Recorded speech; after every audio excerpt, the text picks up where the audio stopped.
You've heard of the GOGG, but have you ever heard of the Char's GOGG? Yeah, I didn't think so. That's what we're going to do in this video. I recently got this GOGG out of a big haul that we just recently did, and I wanted to do something different with it because it's a relatively small kit, small box as you can see here, and it does not come with a lot as you can also see here. In fact, there's so little going on that it pinpoints the blowhole in its head as a gimmick. Now obviously this kit is from 2000, so I can't blame it too much, but that just means we gotta spice it up a little bit to make this thing pretty interesting. So let's cut into this box and let's do just that. Right off the bat, I gotta say that this is small in every aspect. Even the manual is relatively small compared to some of the other high grades I've gotten. Like, here it is compared to the 1980 GOGG kit manual that I've got. Pretty small. That being said, for how small the manual is, there's a surprising amount of color and artwork in here that, again, you typically wouldn't find in some normal high grades. I'm not so familiar with the early 2000s, late 90s. Maybe that's more common then, but from here, this is a first for me. And the instruction manual is also a first because look at this. Look at these hands down here. I'm really excited and kind of scared to do these. So let's pop these bad boys open and see what we're gonna be working with.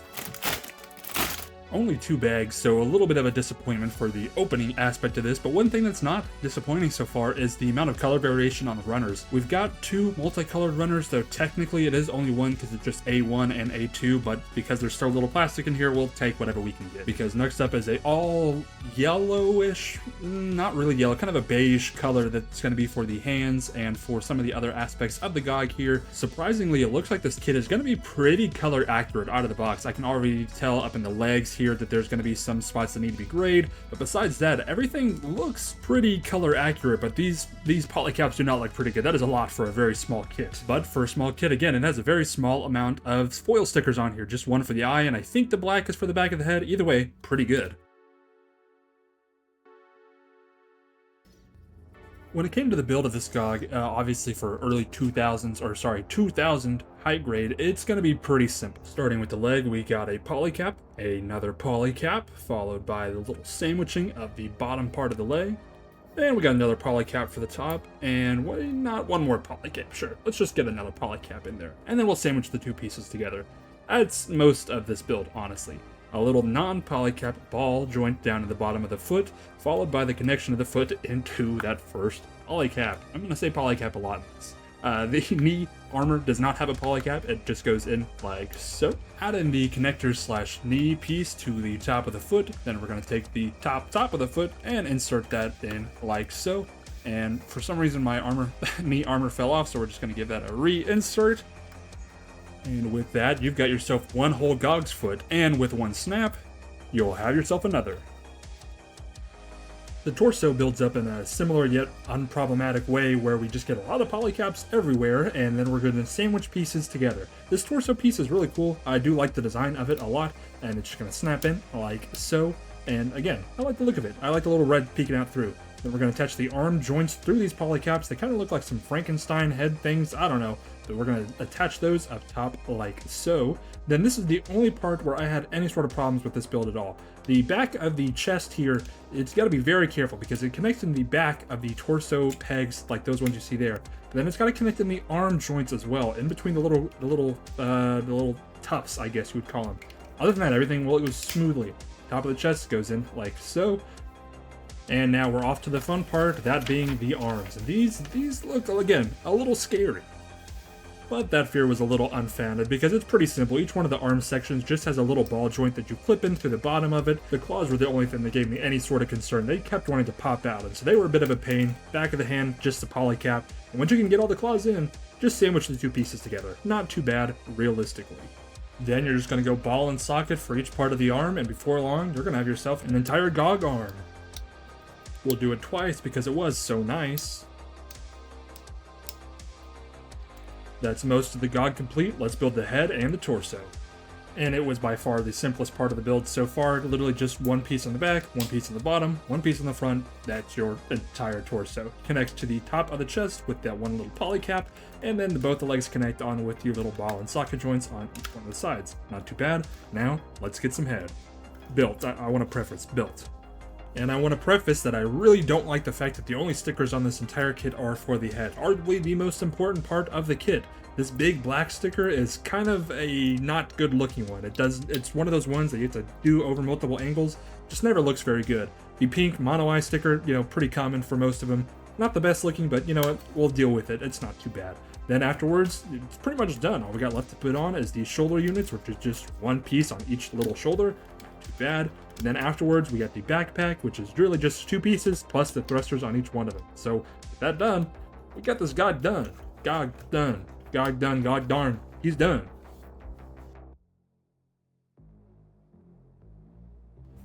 This is the high-grade GOGG, a kit from 2000. It looks pretty good, but you know what doesn't look very good?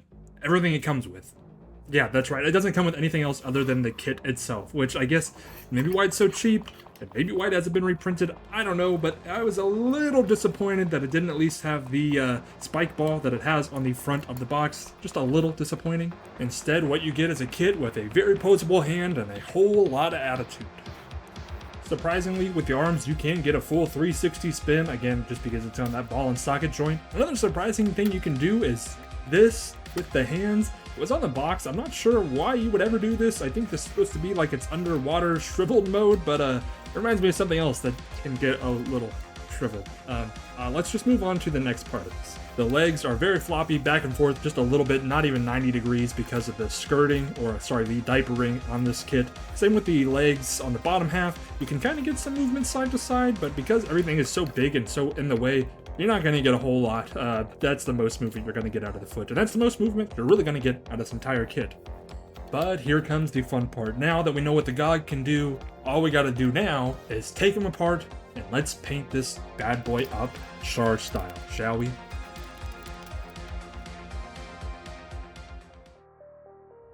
So when it comes to getting my pieces ready for painting, I got a couple things. One, this really nice cat scratch board makes for a great way to hold the pieces in with the alligator clips, so that way I can paint them without them, you know, falling all over the place.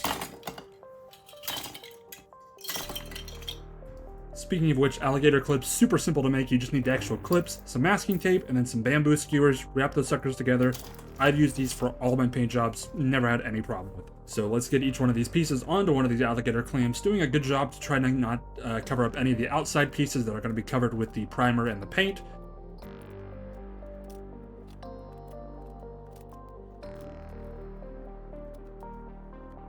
Now this GOGG is ready to get primed down, and that's not anything weird, right? Okay, so I don't know how, but I managed to lose all of my footage of me priming and pre-shading this kit, but essentially I just used a black primer and then white pre-shade. So yeah, there you go. Sorry, I don't know, I don't know where that went.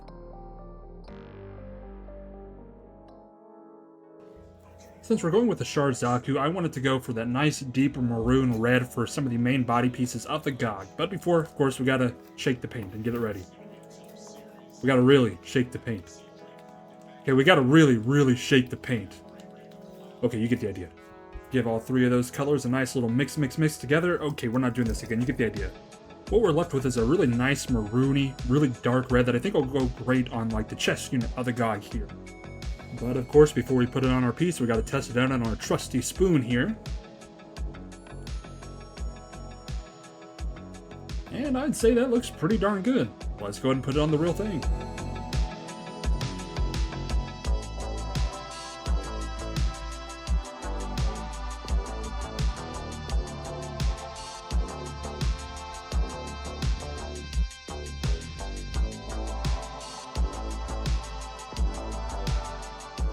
Now we're going to mix up the light red or the pink for the rest of the main body.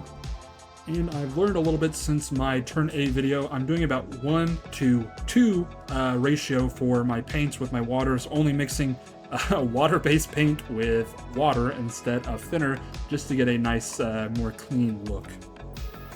Once again, give it that nice little spoon test, and I like this pink a lot. I think especially with the black primed pieces, it's going to come off really nicely.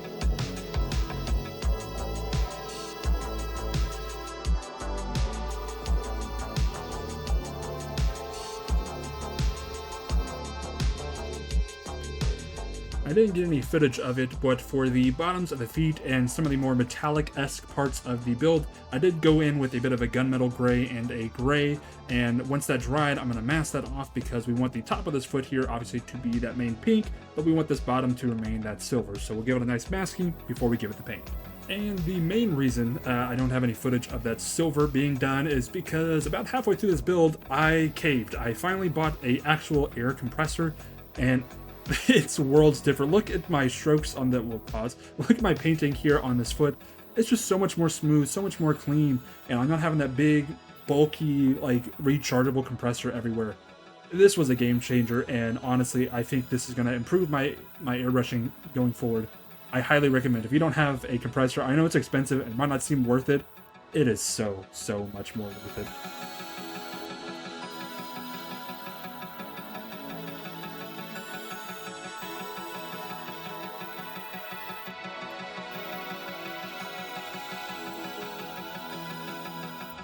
But I'll get these final few pieces done, let them dry. Then, obviously, I wanted to add a little bit more, not too much, because I like the simplicity of the GOGG, but I wanted to add some water slide decals. I have these extra ones still remaining from my Mega Size Zaku 2. I thought they would work kind of well here on this guy. A nice little Xeon emblem right up on the shoulder. Seemed at home, especially for the Red Comet himself, though this is going to be more like the Red Meteorite with how slow the GOGG is. I did want to mention, before anyone says it down in the comments, I did give the entire kit a nice matte top coat before I applied any of these decals, just so that way I didn't mess with the paint or anything, so don't need to tell me that down in the comments below. I did want to keep the decals kind of to a minimum, so the only other one that I added was here on the left leg, just kind of some striping, just a little bit of something, nothing too crazy. This was the GOGG we started with, and this is the GOGG we finished with. Honestly, I'm super happy and super proud of how this thing turned out. I didn't do anything too crazy, no seam line removal, nothing too crazy, not even panel lining, which there wasn't a lot of panels to line. The only other extra thing I did was the eye, and that I'm not too sure if I like how that turned out. The eye is just a bit of plastic sanded down into a circle because I couldn't use a sticker, so I don't know. I like everything else about this guy though. The hands, the arms, the body, just everything looks spectacular. And every lighting, I do think the brown looked a little bit more brown than maroon, but you know, that's besides the point. Here he is standing next to some of my other Chars, that being the Chars GOGG and Char Zaku. The pink, a little bit more pink than some of the other kits. I still really like how it turned out though. I still think this would really fit into just Char's theme. But what do you guys think about this? I really like how it turned out, but I'm curious how you guys think this compares to other Char's mobile suits, if it even looks like one of those. If not, you know, I still think this is pretty cool. I had a fun time doing it. It was a quick, simple build, simple paint job that I think really brings this kit to life. If you guys enjoyed this, make sure you like, make sure you subscribe. We're pretty close to hitting 10K. Gonna do something pretty exciting once we hit 10K. So you guys don't want to miss that. Make sure you subscribe if you haven't. Otherwise, I appreciate you guys being here. I will see you next time. Peace.